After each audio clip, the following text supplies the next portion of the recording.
Bismillahirrahmanirrahim. Assalamualaikum warahmatullahi wabarakatuh. Alhamdulillahirabbil alamin. Wa bihi nasta'inu ala umuri dunya waddin. Wassalatu wassalamu ala asyrafil anbiya'i wal mursalin. Sayyidina wa habibina wa maulana Muhammadin sallallahu alaihi wasallam. Rabbi shrah li sadri wa yassir li amri wa hlul 'uqdatam min lisani yafqahu qawli. Rabbana zidna ilman warzuqna fahman bi rahmatika ya arhamar rahimin. Asyhadu an la ilaha illallah wahdahu la syarika lahu wa asyhadu anna Muhammadan 'abduhu wa rasuluh. Hadratul muhtaramin yang kami hormati, para kesepuhan, para tokoh masyarakat, para ustadz, para kiai, para hadirin, para jemaah Masjid Al-Mizan Bumi Serang Damai rahimakumullah.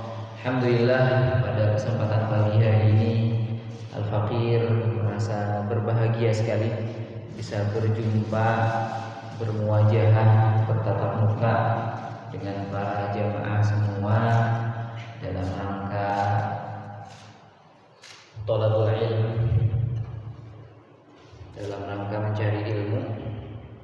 Mudah-mudahan kita semua mendapatkan, diberikan oleh Allah Subhanahu wa taala ilmu yang bermanfaat, ilmu yang berkah, ilmu yang menjadikan kita semakin dekat kepada Allah Subhanahu wa taala, jauh dari kemaksiatan terhadap Allah Subhanahu wa taala.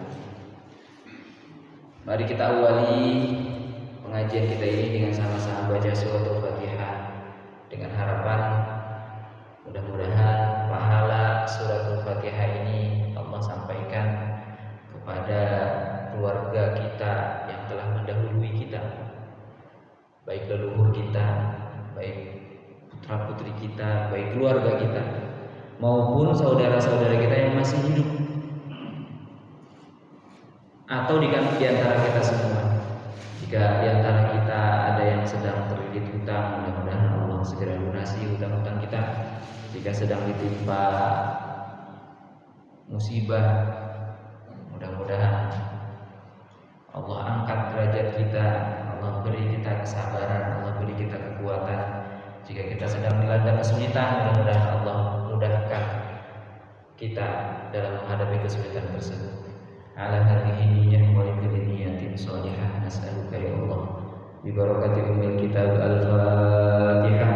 A'udzu billahi minasy syaithanir rajim. Bismillahirrahmanirrahim. Alhamdulillahi rabbil alamin. Ar-Rahmanir Rahim. Maliki yaumiddin.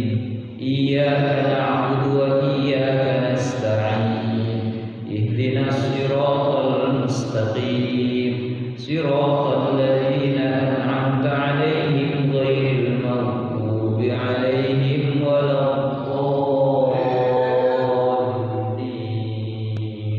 Amin. Hadirin jemaah rahimakumullah, insyaallah pagi hari ini kita akan sama-sama melanjutkan pengajian kita, yaitu surat Ad-Duha. Kalau pertemuan yang lalu kita sudah membahas surat Al-Insyirah, Alam Nashrah.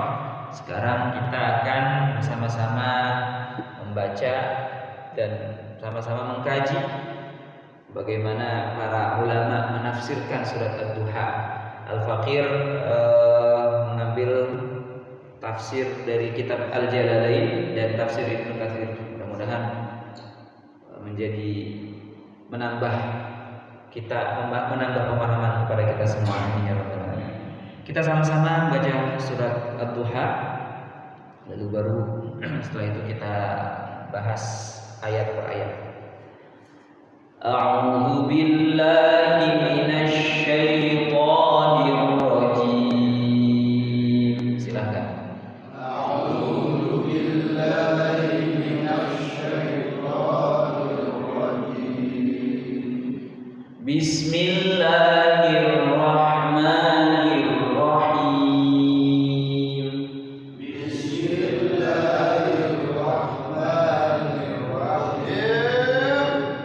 Wadduha wal-laili idza saja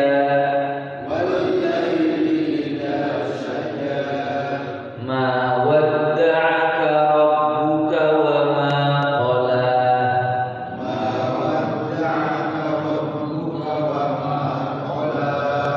walal akhiratu khairul laka minal ula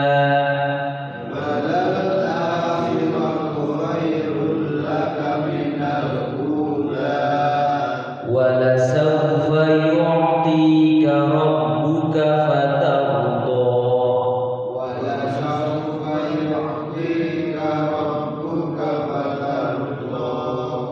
alam yajidka yatiman fa'awa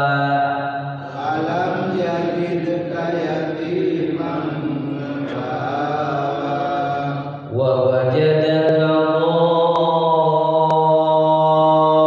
dhallan fahada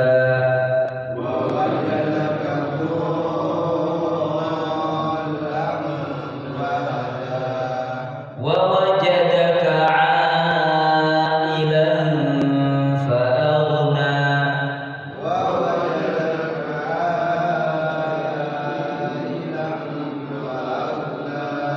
fa ammal yatima fala taqhar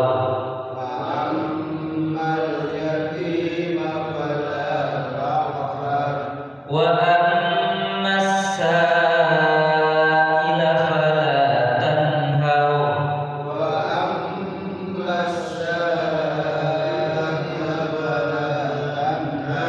wa amma bi ni'mati rabbika fahaddith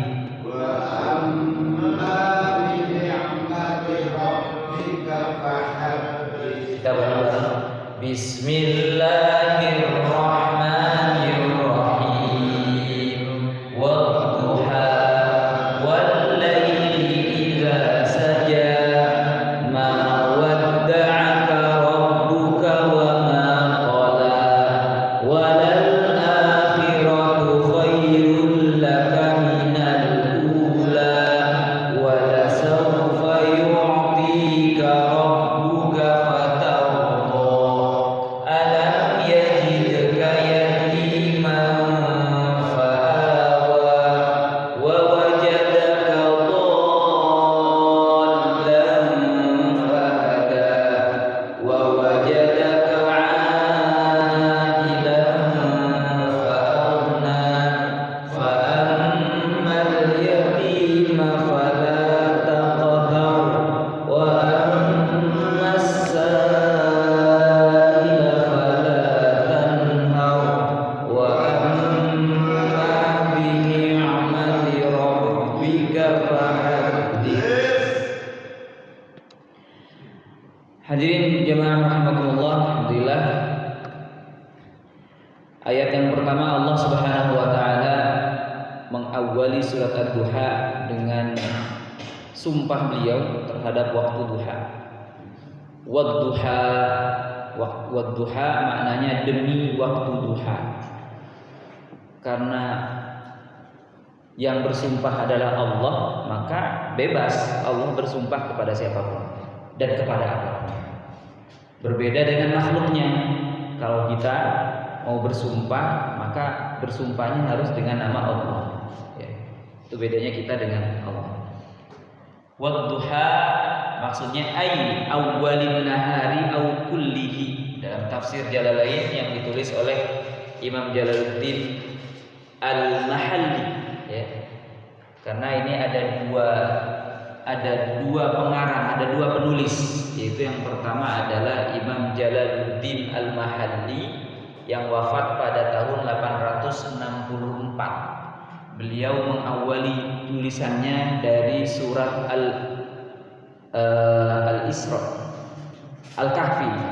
Al-Kahfi sampai kemudian juz 30, juz amma, dan kemudian Al-Fatihah. Jadi dari susunannya dari Al-Kahfi sampai An-Nas, lalu Al-Fatihah, lalu kemudian beliau wafat pada tahun 864, dan tafsir tersebut dilanjutkan oleh muridnya yang sama-sama namanya Jalaluddin. Kalau gurunya namanya Jalaluddin Al-Mahalli, muridnya namanya Jalaluddin As-Suyuti. Ya, Imam Jalaluddin As-Suyuti melanjutkan tafsir tersebut dari surat Al-Baqarah hingga surat Al-Isra. Maka karena ditulis oleh dua orang yang bernama Jalaluddin, kitab tersebut diberi nama Al-Jalalain. Dua orang yang bernama Jalal, yaitu Jalaluddin Al-Mahalli dan Jalaluddin As-Suyuti. Bukan jalan lain ya, tapi Jalalain. Ya. Dua imam yang bernama Jalaluddin. Dalam tafsir Al-Jalalain, ad-duha itu awwalun nahar au kulluhu. Ai awwalin nahari au kullihi. Demi waktu duha, yaitu waktu awal siang atau seluruh bagian siang. Jadi duha itu ada yang mengatakan duha itu di pertama siang, ada juga yang mengatakan sampai terus sebelum zuhur. Itu namanya waktu duha. Dalam tafsir Ibnu Katsir beliau menafsirkan wa hadza qasamun minhu ta'ala bid-duha wa ma ja'ala fihi minad-diya. Demi waktu duha, wa hadza qasamun minhu ta'ala. Ini adalah sumpah dari Allah Subhanahu wa taala bid-duha, dengan waktu duha, wa ma ja'ala fihi minad-diya, dan cahaya yang Allah jadikan di dalamnya. Ayat yang kedua juga masih sama, ini tentang sumpah wal laili idza saja. Demi malam yang apabila telah sunyi. Maknanya ghaqa, dalam tafsir Jalalain, ghaqa bi dhalamihi aw sakana, yakni ketika malam itu ghaqa, malam menutupi dengan kegelapannya, ghaqa bi dhalamihi, menutupi dengan kegelapannya, aw sakana, atau ketika malam menjadi tenang.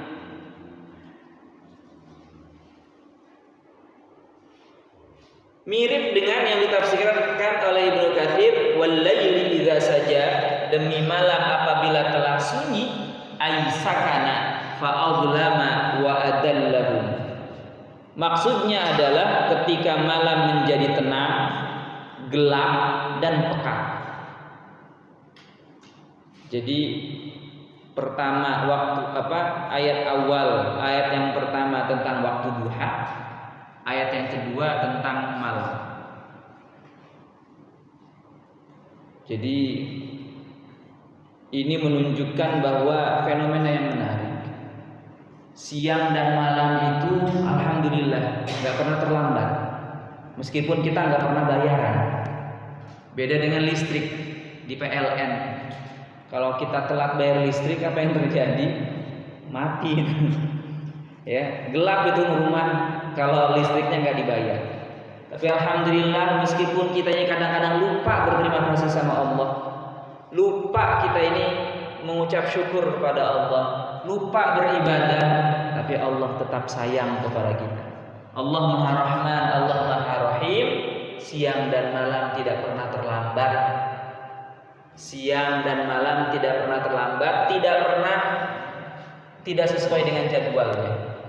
Ya, meskipun memang jam kadang-kadang sekarang subuhnya jam 4 lewat 8, lewat 6. Nanti bulan depan atau 2 bulan yang akan datang subuhnya mungkin agak mundur lagi, yaitu jam 4:30, nanti jam 5.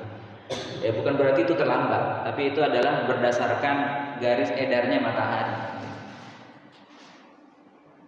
Ini menunjukkan bahwa Allah bersumpah dengan fenomena alam, menunjukkan bahwa apa yang disampaikan oleh Allah adalah sesuatu yang penting. Allah lanjutkan dalam ayat yang ketiga, Allah berfirman, ma wadda'aka rabbuka wa ma qala. Ma wadda'aka, Tuhanmu tidak meninggalkanmu wahai Muhammad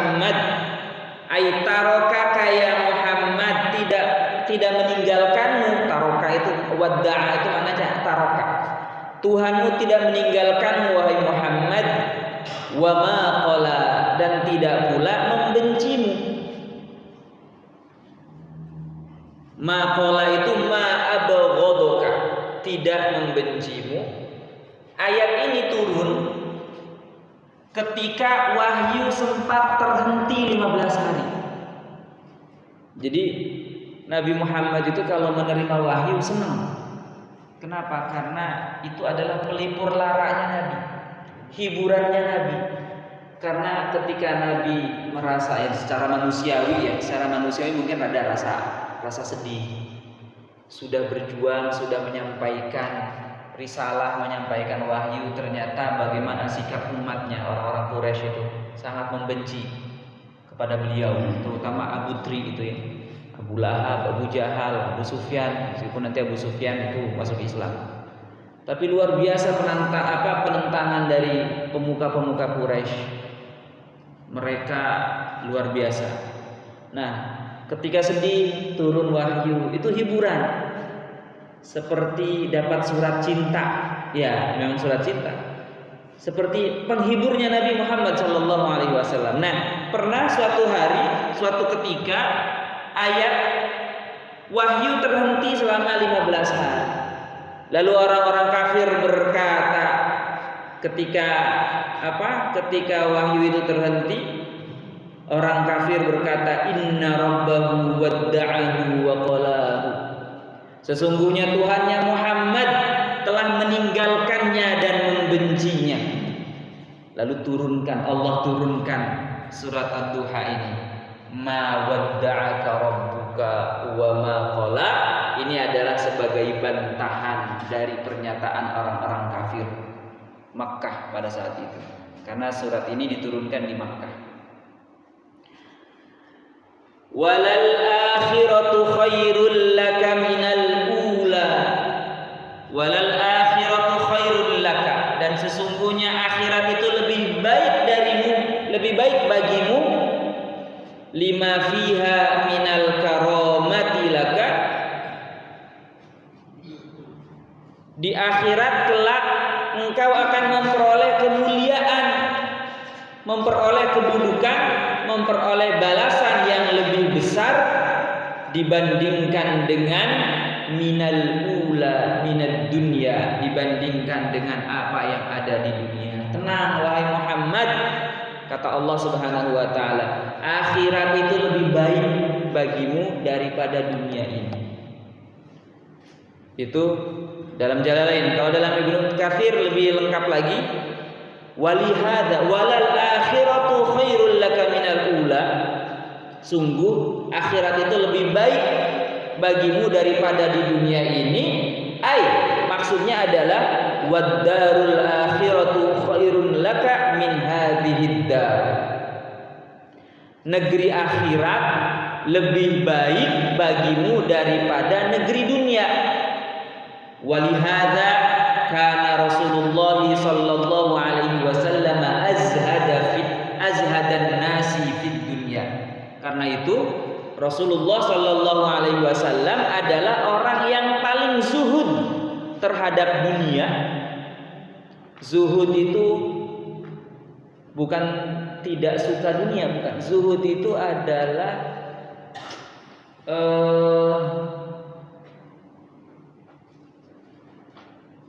Zuhud itu tidak cinta dunia. Dunia itu hanya di genggaman saja, tidak sampai ke hati.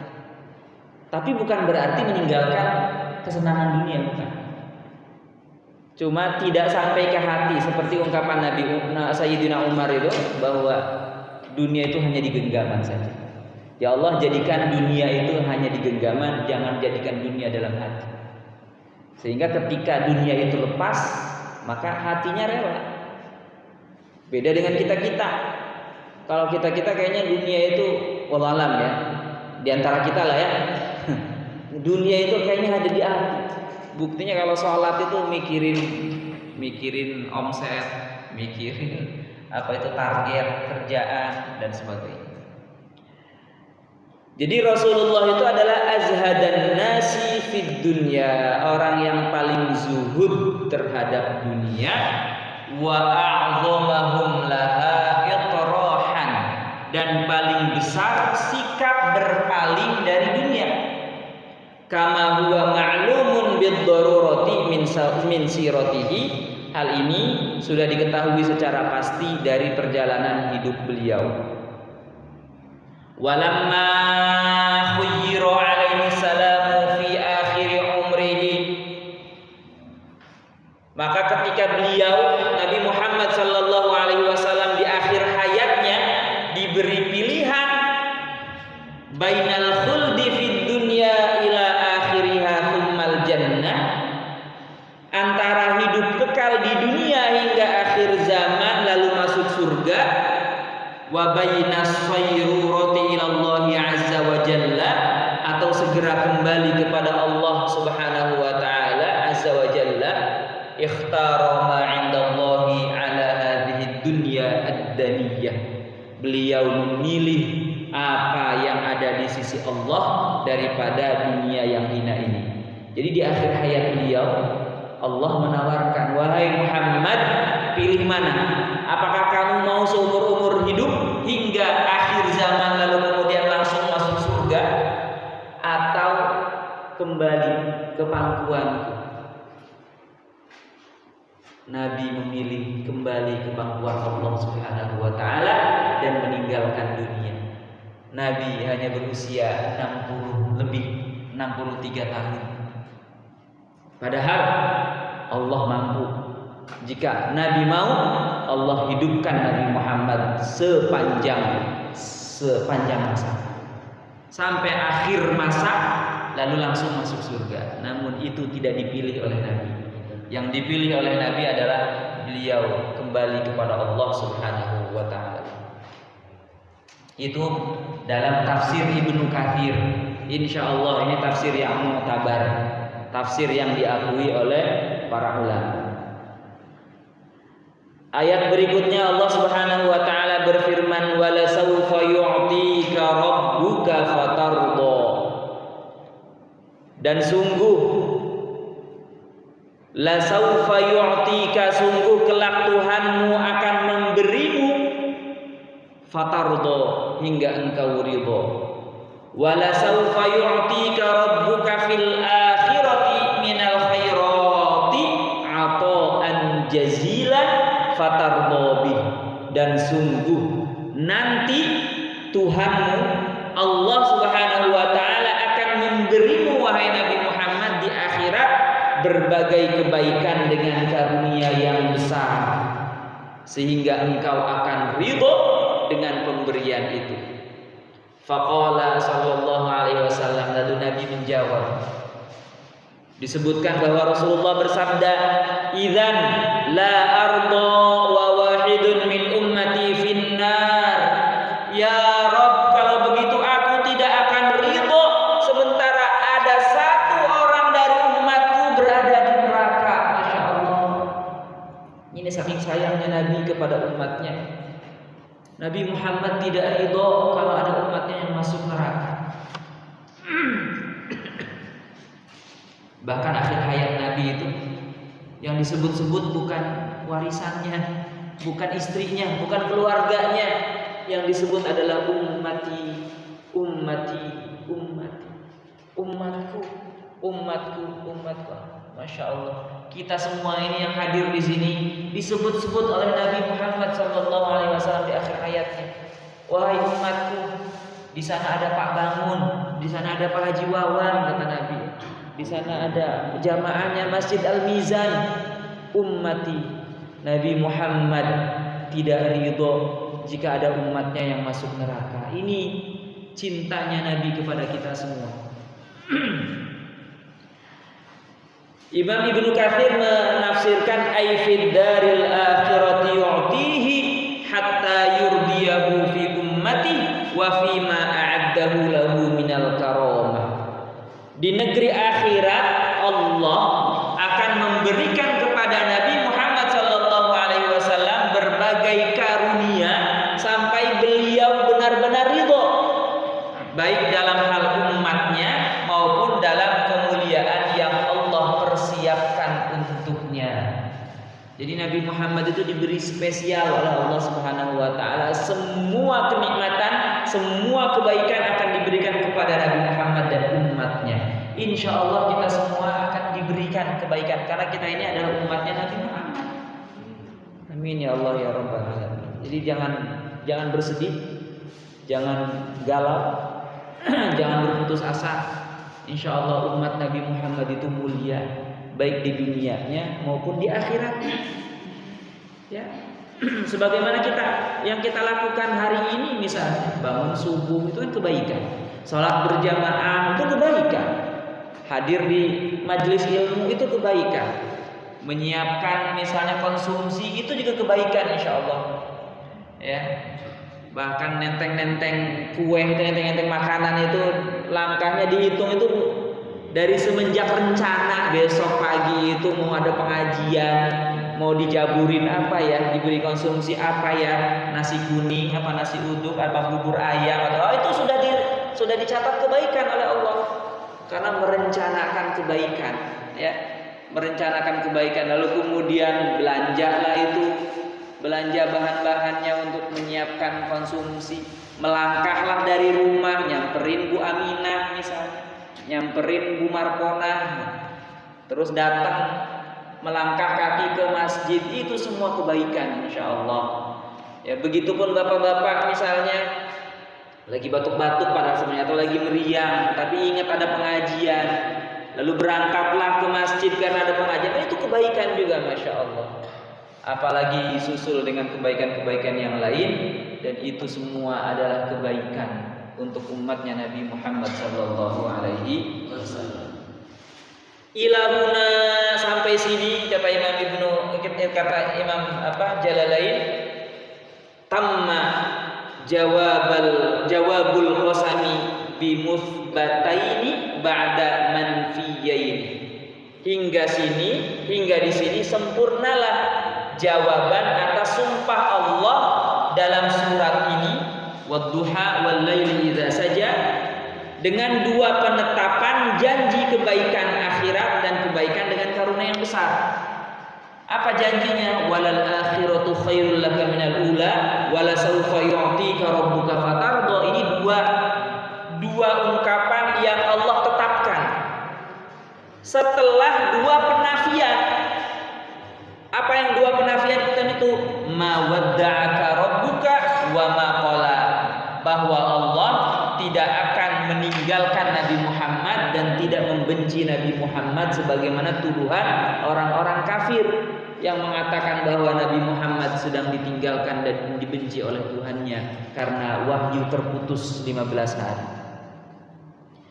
Wa min jumlatihi, dalam tafsir Ibnu Katsir, wa min jumlatihi nahrul kautsar alladhi hafatahu qibabul lu'lu'il mujawwaf. Di antara karunia itu adalah ada nahrul kautsar, sungai Kautsar yang hafatahu qibabul lu'lu'il mujawwaf. Tepinya itu, pinggirnya sungai Kautsar itu bapak-bapak, itu terdapat kubah-kubah dari mutiara yang berongga, masya Allah. Kebayang bapak ibu, di surga itu nanti ada sungai Kautsar. Pinggir-pinggirnya itu, pinggir sungai Kautsar, di tepi, sepanjang tepi sungai Kautsar itu ada kubah-kubah dari mutiara yang berongga, yang bolong-bolong, masya Allah. Kebayang betapa indahnya nanti ada sungai, sepanjang pinggir sungai itu ada kubah mutiara yang berongga. Waqinuhu min miskin adfara, dan tanahnya sungai Kautsar itu berupa misik kasturi yang sangat harum, masya Allah. Beda dengan sungai di samping BSD, bau comberan itu mah ya. Karena semua limbah rumah tangga bisa jadi dialirkan ke situ, ya. Beda dengan sungai Kautsar. Kalau sungai Kautsar sepanjang pinggirannya itu kubah-kubah dari mutiara berongga, tanahnya dari dari misik yang harum baunya, ya, dari kasturi. Masya Allah. Apa nggak kepengen ini masuk surga? Ya. Diajak masuk surga, Masya Allah, rada berat ya Pak ya, ngajakin masuk surga. Ayo ke masjid, Bu, berat gitu. Ayo ke kebaikan, duluan aja lah. Alam yajidka yatima fa'awa. Bukankah dia mendapatimu sebagai seorang yatim, lalu dia, Allah maksudnya, memberi perlindungan. Alam yajidka, bukankah Allah mendapatimu? Ini pertanyaan, bukan pertanyaan orang yang tidak tahu agar tahu, bukan. Tapi ini adalah istifhamun takririyun atau istifhamu takririn. Adalah pertanyaan retoris, pertanyaan takrir, istifham takrir namanya, pertanyaan retoris. Ay wajadaka, maksudnya adalah untuk menegaskan bahwa memang benar Allah telah melakukannya. Allah telah mewujudkan kepada Nabi Muhammad itu. Asalnya Nabi Muhammad itu yatim, yatiman bifaqdi abika qabla wiladatika au ba'daha, dalam keadaan yatim. Karena kenapa? Karena engkau wahai Nabi Muhammad, engkau kehilangan ayahmu sebelum kelahiranmu atau setelahnya. Jadi ada pendapat yang mengatakan bahwa wafatnya Sayyidina Abdullah itu setelah Nabi lahir. Tapi yang masyhur adalah ayahnya Nabi Muhammad itu wafat sebelum Nabi lahir. Alam yajidka yatiman, Nabi Muhammad itu yatim. Fa'awa, lalu Allah lindungi. Fa'awa bi an dhammaka ila ammika Abi Thalib, dengan cara Allah menjadikan pamanmu Abu Thalib sebagai orang yang menanggung dan melindungimu. Dalam tafsir Ibnu Katsir, wa dzalika anna abahu tufiya, ayah beliau wafat, wa huwa hamlun fi batni ummihi, ketika beliau masih dalam kandungan ibunya. Waqila ba'da an wulida, dan ada yang mengatakan setelah beliau lahir alaihi salam. Tsumma tufiyat ummuhu, kemudian ibunya wafat, Aminah binti Wahab, walahu minal umuri sittu sinina, saat beliau berusia 6 tahun. Tsumma kana fi kafalati jaddihi Abdul Muttalib, kemudian Nabi diasuh oleh kakeknya Abdul Muttalib. Ila an tuwfiya walahu fil umuri 8 sinina, kemudian kakeknya juga wafat hingga beliau pada saat itu baru berumur 8 tahun. Fakafalahu ammuhu Abu Thalib, lalu beliau diasuh oleh pamannya Abu Thalib. Thumma lam yazal yahutuhu wa yansuruhu wa yarfa'u min qadrihi wa yuwaqqiruh. Abu Thalib senantiasa melindungi, menolong, memuliakan dan menjaga beliau dari gangguan kaumnya. Wa yakufu anhu adza qaumihi. Abu Thalib itu menjaga beliau dari gangguan kaumnya. Ba'da anibta'athahu Allahu ala ra'si 40 sanatan min umrihi, bahkan setelah Allah mengutus beliau pada usia 40 tahun sebagai nabi. Hadza wa Abu Thalib ala dini qaumihi min ibadatil awthan, padahal Abu Thalib tetap berada di atas agama kaumnya, yaitu penyembah berhala. Jadi meskipun Abu Thalib itu masih menyembah berhala, tapi Abu Thalib melindungi dakwah Nabi Muhammad sallallahu alaihi wasallam. Wa kullu dzalika biqadarillahi wa husni tadbirih. Semua itu terjadi dengan ketentuan Allah dan pengaturannya yang penuh hikmah. Ila an tufiya Abu Thalib qabla al-hijrati biqalilin, hingga Abu Thalib wafat tidak lama sebelum hijrah. Fa aqdama alaihi sufaha'u Quraisyin wa juhaluhum. Setelah itu orang-orang Quraisy yang bodoh dan keras kepala semakin berani menyakiti beliau. Jadi ini ini Allah Subhanahu wa taala mengingatkan kepada Nabi Muhammad, menegaskan bahwa Allah itu tidak meninggalkan Nabi Muhammad. Allah tidak membenci Nabi Muhammad. Fakhtarallahu lahul hijrah min baini adhurihim ila badil ansar minal ausi wal khazraj. Maka Allah memilihkan untuk beliau Nabi Muhammad hijrah ke negeri kaum Ansar dari suku Aus dan Khazraj, kama ajrallahu sunnatahu 'alal wajhil atammi wal akmal. Allah menjalankan sunnahnya dengan cara yang paling sempurna. Falamma wasala ilaihim awawhu wa nasaruhu wa hatuhu wa qatalu baina yadayhi radhiyallahu anhu ajma'in. Ketika beliau Nabi Muhammad tiba di Madinah, lalu disambut oleh kaum Ansar. Mereka menolong Nabi, mereka melindungi Nabi, dan mereka berperang di sisi Nabi Muhammad sallallahu alaihi wasallam. Semoga Allah Subhanahu wa taala meridhoi kaum Ansar. Wa kullu hadza min hifdzillahi lahu wa kalaatihi wa inayatihi bih. Semua ini adalah bagian dari penjagaan Allah Subhanahu wa taala, perlindungan Allah dan perhatian Allah kepada Nabi Muhammad sallallahu alaihi wasallam. Jadi Nabi Muhammad itu meskipun yatim, beliau tidak salah didik. Kenapa? Karena dari kecil ada yang mengasuh. Ya, dari kecil ada yang mengasuh. Semenjak masa disusui, beliau disusui oleh Ibunda Halimah As-Sa'diyah. Lalu kemudian dikembalikan ke ibunya, tidak lama diasuh oleh kakeknya, diasuh lagi oleh pamannya. Ini menunjukkan bahwa anak yatim itu harus ada yang mengasuh. Karena kalau anak yatim tidak ada yang mengasuh, dia akan kehilangan sosok ayah. Yang lebih parah lagi, tidak anak yatim, bukan anak yatim, ada bapaknya, tapi bapaknya seperti tidak ada. Yang disebut dengan apa itu? Fatherless.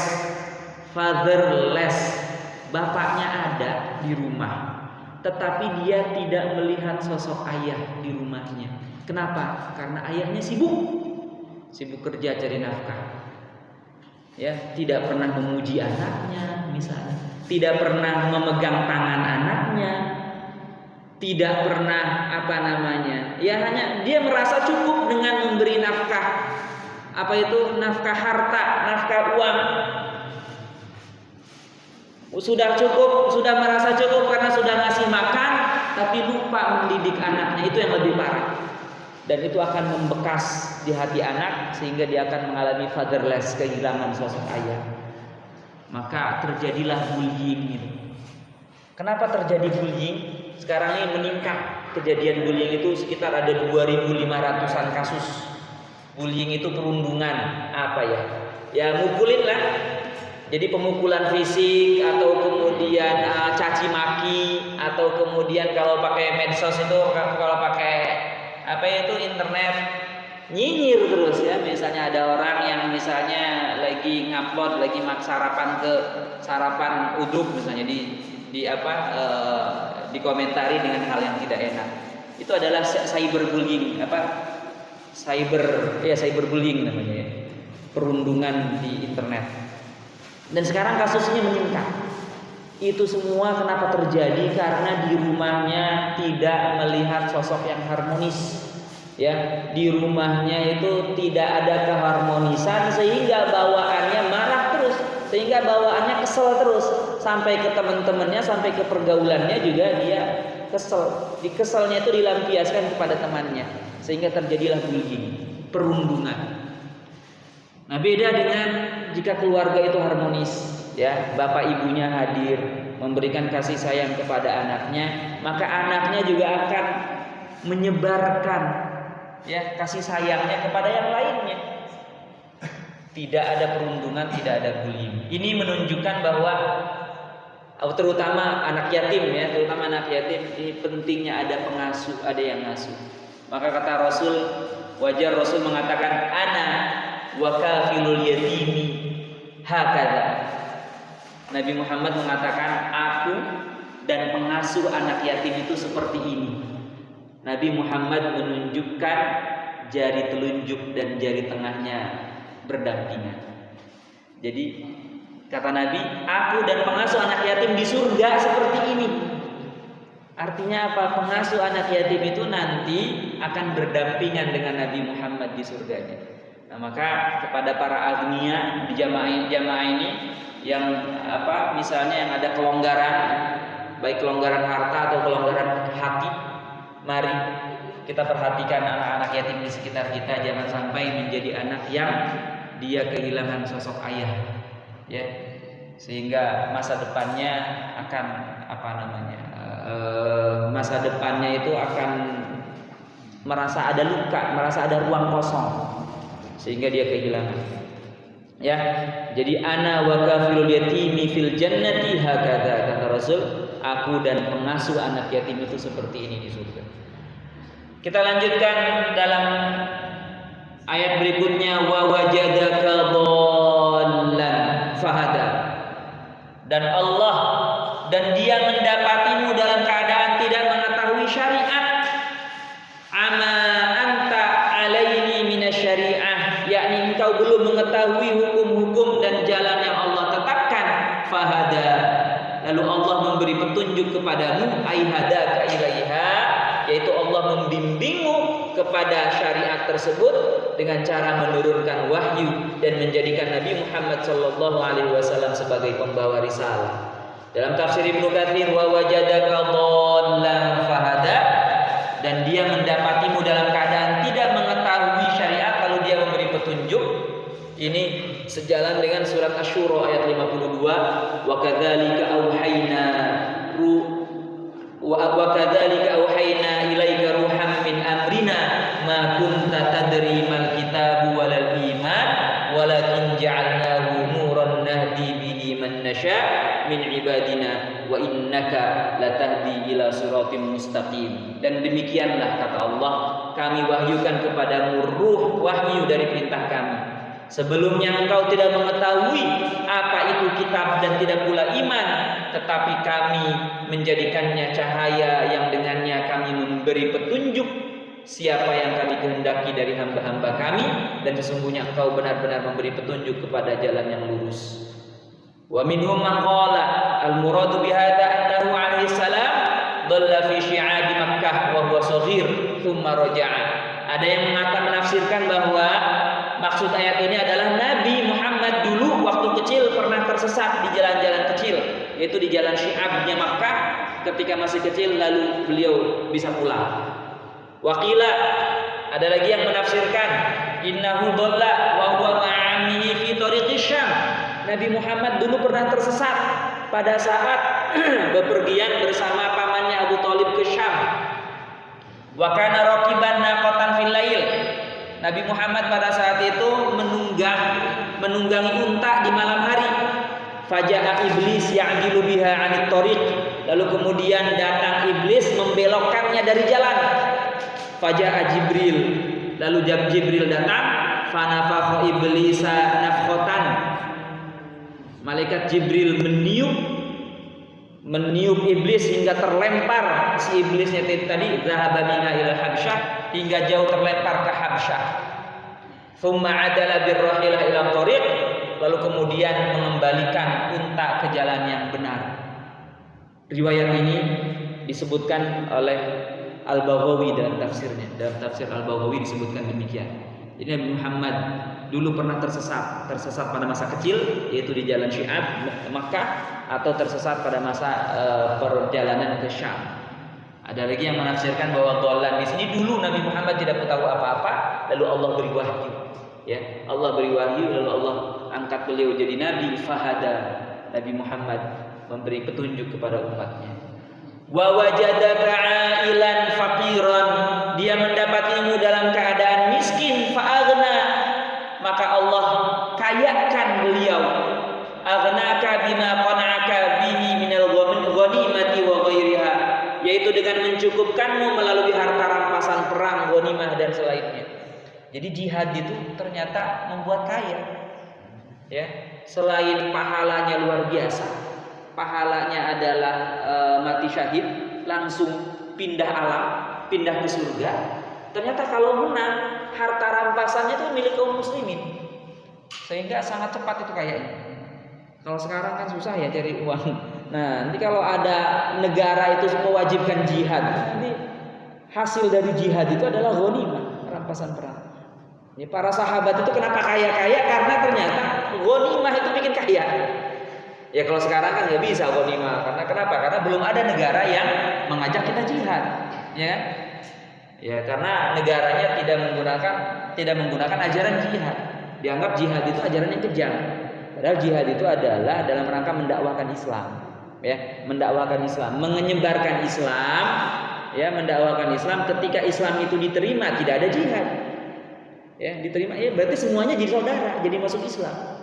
Tapi kalau misalnya berjihad kemudian ditolak, ya, tidak mau diterima, nah baru, ya, dinasehati, diajak dialog dulu, ya, aslim, masuk Islam, nah taslam, maka engkau akan selamat. Atau yang kedua apa? Tidak masuk Islam tapi ikut aturan Islam. Oke, ya berarti dia jadi kafir zimmi, kafir yang dilindungi. Orang kafir, agamanya bukan Islam tapi dilindungi oleh orang Islam. Ya. Atau yang ketiga, kalau yang ketiga tidak mau juga, tidak mau tunduk juga dengan aturan Islam, nah baru itu namanya diperangi. Ya, jihad itu di situ, dalam rangka menghalangi rintangan fisik.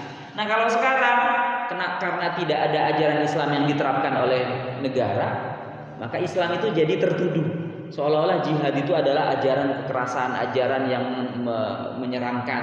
Karena menyerangkan bagi orang kafir. Amerika Serikat itu akan merasa terganggu dengan ajaran jihad, karena mereka akan diperangi oleh umat Islam gitu. Eropa itu atau Inggris itu akan merasa terganggu, sehingga mereka menanamkan bagaimana agar ajaran Islam yang ini harus disingkirkan gitu ya.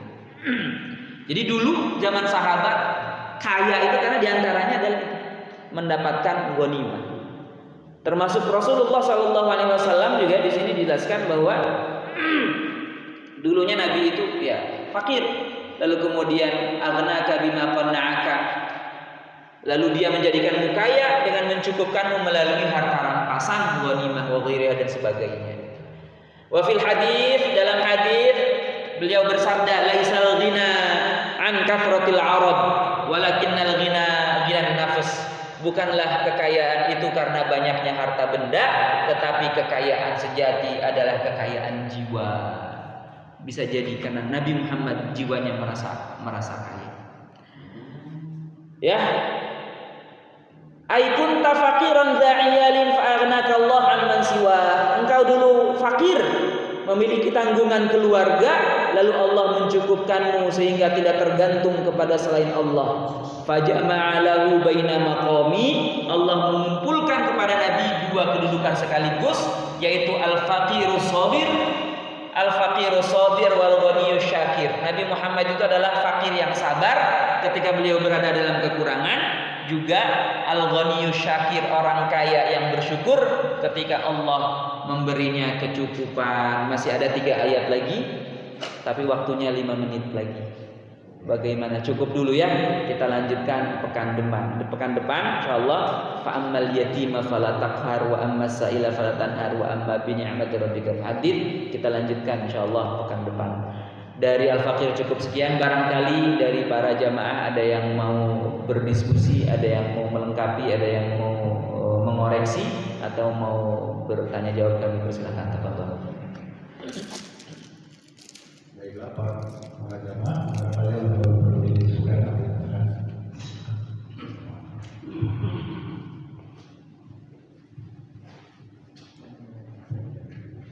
Terima kasih.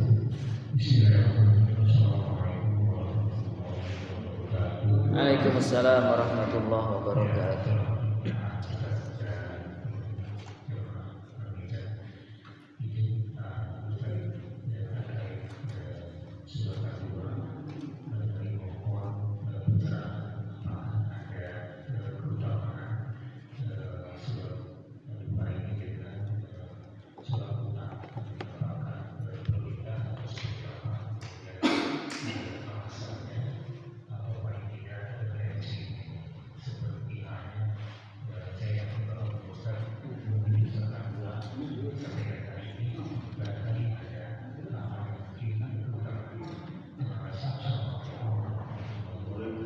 Waalaikumsalam warahmatullahi wabarakatuh.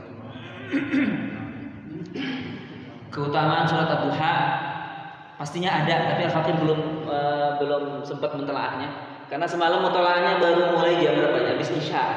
Jadi belum sempat mutolaahnya. Yang jelas memang kalau dalam beberapa penjelasan kitab fikih itu kan memang dianjurkan sholat duha itu kan rakaat pertama surat Asy-Syams, rakaat kedua surat Ad-Duha.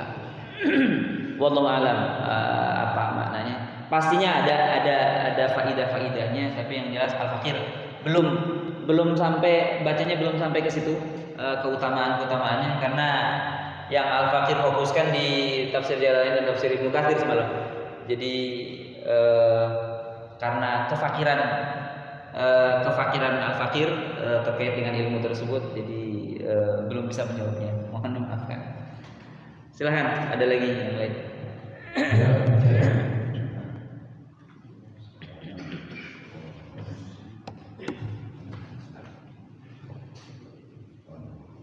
Baik, terima kasih. Assalamualaikum warahmatullahi wabarakatuh. Waalaikumsalam warahmatullahi Terima wabarakatuh. kasih waktunya. Melanjutkan mengenai sholat duha, ya mungkin saya belum tahu kali.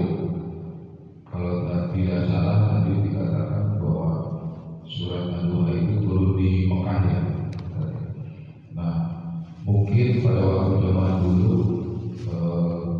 Nabi kita Nabi Muhammad SAW pertama menerima wahyu tentang surat Ad-Duha itu, apakah Nabi kita itu langsung melakukan sholat duha, dan sholat duhanya mungkin di masjid di Mekah ya. Nah, apakah waktu itu dilakukan setiap hari? Karena kan sholat duha itu kan sunnah. Nah, itu yang pertama. Yang kedua, mengenai sholat duha itu yang saya tahu itu kan ada batasan kalau nggak salah sampai 12 rakaat ya. Nah, kalau umpamanya sampai 12 rakaat, kalau umpamanya sholatnya itu bacaan suratnya macam-macam surat pendek, atau kalau yang saya tahu Al-Kafirun sama Al-Ikhlas juga sudah cukup. Nah, kemudian yang ketiga ada titipan dan bagus. Kalau namanya surat anak yatim, nah itu batas umurnya disebut anak yatim itu sampai umur berapa gitu. Terima kasih. Assalamualaikum warahmatullahi wabarakatuh. Waalaikumsalam warahmatullahi wabarakatuh. Yang pertama, apakah ketika turun surat Ad-Duha langsung ada sholat duha? Kira-kira begitu kali ya? Yang jelas tidak ya. Turunnya surat Ad-Duha tidak otomatis perintah sholat duha dijalankan, tidak, karena perintah sholat sendiri kan itu pada saat Isra Mi'raj ya, baru ada perintah sholat 5 waktu. Sedangkan turunnya Ad-Duha ini ketika sebelum itu ya, sebelum itu. Jadi sholat Ad-Duha ini sunnah. Ya namanya sunnah ya, yang namanya sunnah itu adalah perintah yang tidak tegas. Artinya kalaupun kita tidak menjalaninya tidak dosa. Tapi masa ia tidak pernah menjalankan, minimal sesekali mah haruslah dijalankan kan gitu, untuk melakukan amalan sunnah tersebut. Apakah harus tiap hari? Tidak harus tiap hari. Bagaimana kondisi kita saja. Kalau kita longgar, ada waktu, ada sempat, silahkan. Kalau nggak sempat ya namanya sunnah. Namanya sunnah. Cuma memang ada beberapa orang yang tidak cukup dengan wajib. Dia pengen melakukan sunnah dan harus dijalani, silahkan. Kalau mampu silahkan. Tapi yang jelas kalaupun misalnya kita tidak sanggup, tidak bisa menjalankannya, maka tidak ada dosa.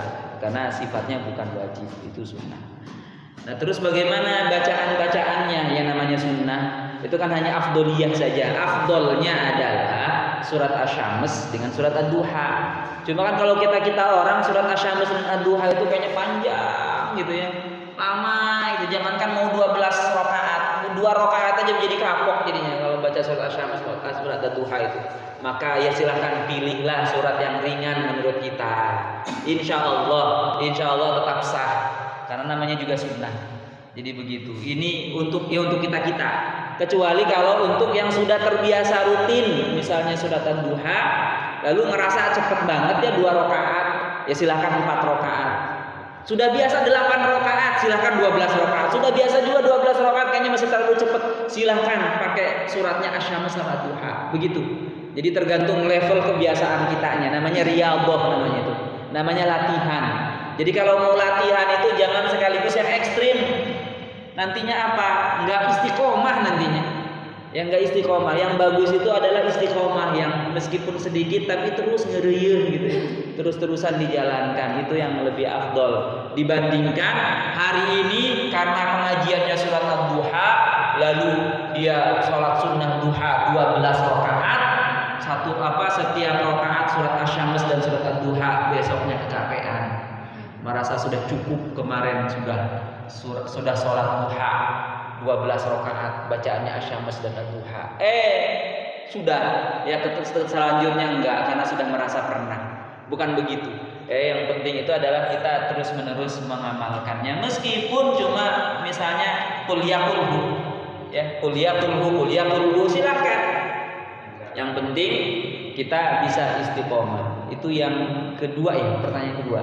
Kemudian pertanyaan yang ketiga, sampai batas mana anak yatim? Anak yatim itu ya sebenarnya sampai baligh. Karena kalau sudah baligh itu ya dia sudah punya kewajiban untuk, wabil khusus yang laki-laki ya, yang jika sudah baligh dia sudah berkewajiban minimal menafkahi dirinya sendiri. Ya, makanya ini pentingnya kita mendidik putra-putri kita, ditanamkan dari sekarang. Nah, seorang muslim itu jika sudah baligh dia berkewajiban menafkahi diri sendiri. Namun karena kebaikan ayah misalnya, meskipun kakak sudah baligh tapi ayah masih mau menafkahi kakak.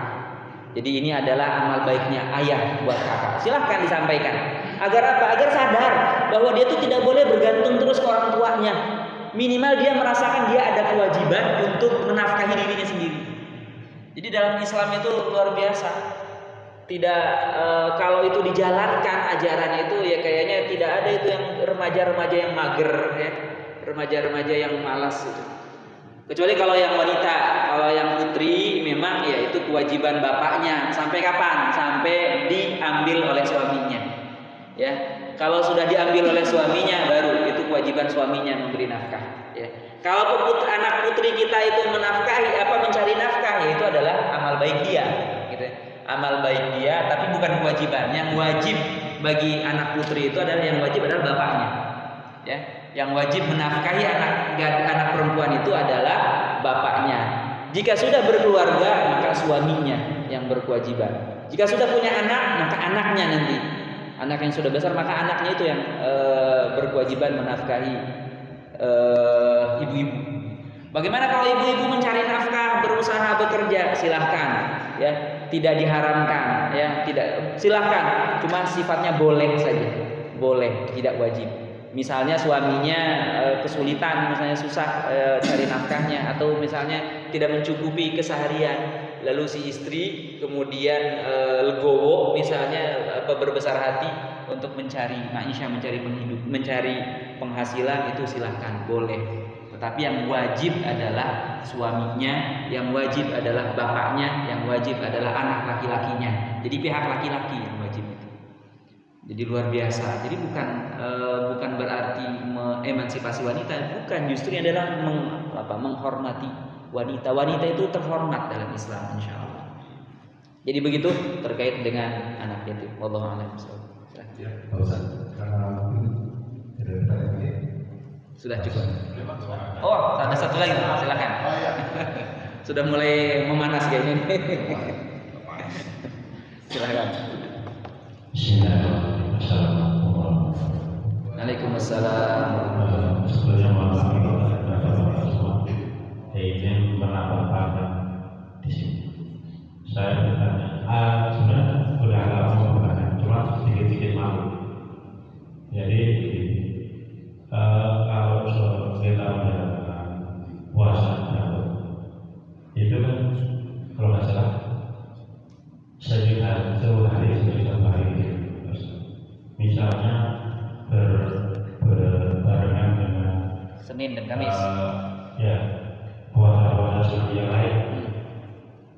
yang didahului bulan kita mau puasa sunnah itu apa ke puasa Daudnya atau puasa sunnah yang lain itu? Terima kasih. Assalamualaikum warahmatullahi wabarakatuh. Waalaikumsalam warahmatullahi wabarakatuh. Saum sunnah itu ada yang pekanan, ada yang harian, ada yang pekanan, ada yang bulanan, ada yang tahunan. Ya, saum sunnah. Saum sunnah yang tahunan itu seperti apa? Seperti hari Asyura, seperti hari Arafah, seperti hari Tarbiyah. Itu adalah yang setahun sekali. Nah, kemudian ada puasa yang bulanan. Puasa yang bulanan, puasa sunnah bulanan itu adalah Yaumul Bid, ya, hari ketika bulan terang. Itu pada tanggal 13, 14, 15 ya. 13, 14, 15 bulan, bukan bulan November, tapi bulan Jumadil Awal, Jumadil Akhirnya. Itu adalah puasa yang bulanan. Ada puasa yang pekanan. Puasa pekanan itu adalah Senin dan Kamis. Ada puasa yang harian. Puasa harian itu ya seperti ya puasa mutlak juga bisa, atau puasa termasuk puasa Daud. Bagaimana kalau bertabrakan ya? Kalaupun misalnya mau istiqomahkan puasa Daud, insya Allah masih dapat pahala puasa tahunan tersebut, termasuk dapat pahala pekanan tersebut. Jadi misalnya di hari Kamis, hari Rabunya puasa Daud, maka hari Kamis tidak usah puasa, dan dia akan mendapatkan pahala puasa hari Kamis meskipun tidak puasa. Kenapa? Karena dia mengamalkan puasa harian tersebut. Begitu, wallahu a'lam bishawab. Cuma memang puasa Daud itu berat ya, harus kuat-kuat niat. Kecuali kalau niatnya sudah bulat, insya Allah bisa. Kalau puasa tiap hari justru makruh. Puasa tiap hari itu makruh. Kenapa? Karena ya Allah Maha tahu lah bagaimana untuk kebaikan kita. Ya, Nabi Muhammad juga tahu bagaimana kebaikan kita. Ada sahabat yang melakukan itu, tapi Nabi Muhammad melarang. Sebaiknya puasa Senin Kamis atau puasa Daud, begitu. Jadi puasa tiap hari itu dimakruhkan. Wallahu a'lam bishawab. Ya, baiklah Ustaz. Silakan dilanjutkan doa. Baik, alhamdulillahirrahmanirrahim. Terima kasih ya Allah. Mudah-mudahan ilmu yang Allah berikan untuk kita semua menjadi ilmu yang bermanfaat, ilmu yang diberkahi oleh Allah Subhanahu wa taala. Allahumma shalli ala sayyidina Muhammad ya rabbi salli alaihi wasallam. Alhamdulillahirabbil alamin. Allahumma qsim lana min khasyatika ma tahulu bainana wa baina ma'asik, wa min ta'atika ma tuballighuna bihi jannatak, wa min al-yaqini ma tuhawwinu bihi 'alaina musibatid dunya, wa matti'na bi asma'ina wa absarina wa quwwatina ma ahyaytana, waj'alhu al-waritha minna waj'al tharana 'ala man zalamana wa ansurna 'ala man 'adana, wa la taj'al musibatana fi dinina, wa la taj'al ad-dunya akbar hammina wa la mablagha 'ilmina, wa la tusallit 'alaina man la yarhamuna, walhamdulillahi rabbil alamin. Mohon maaf jika ada hal-hal yang kurang berkenan baik dalam ucapan ataupun sikap. Hadanallahu wa majma'in. Wal 'afwu minkum. Wassalamualaikum warahmatullahi wabarakatuh. Waalaikumsalam.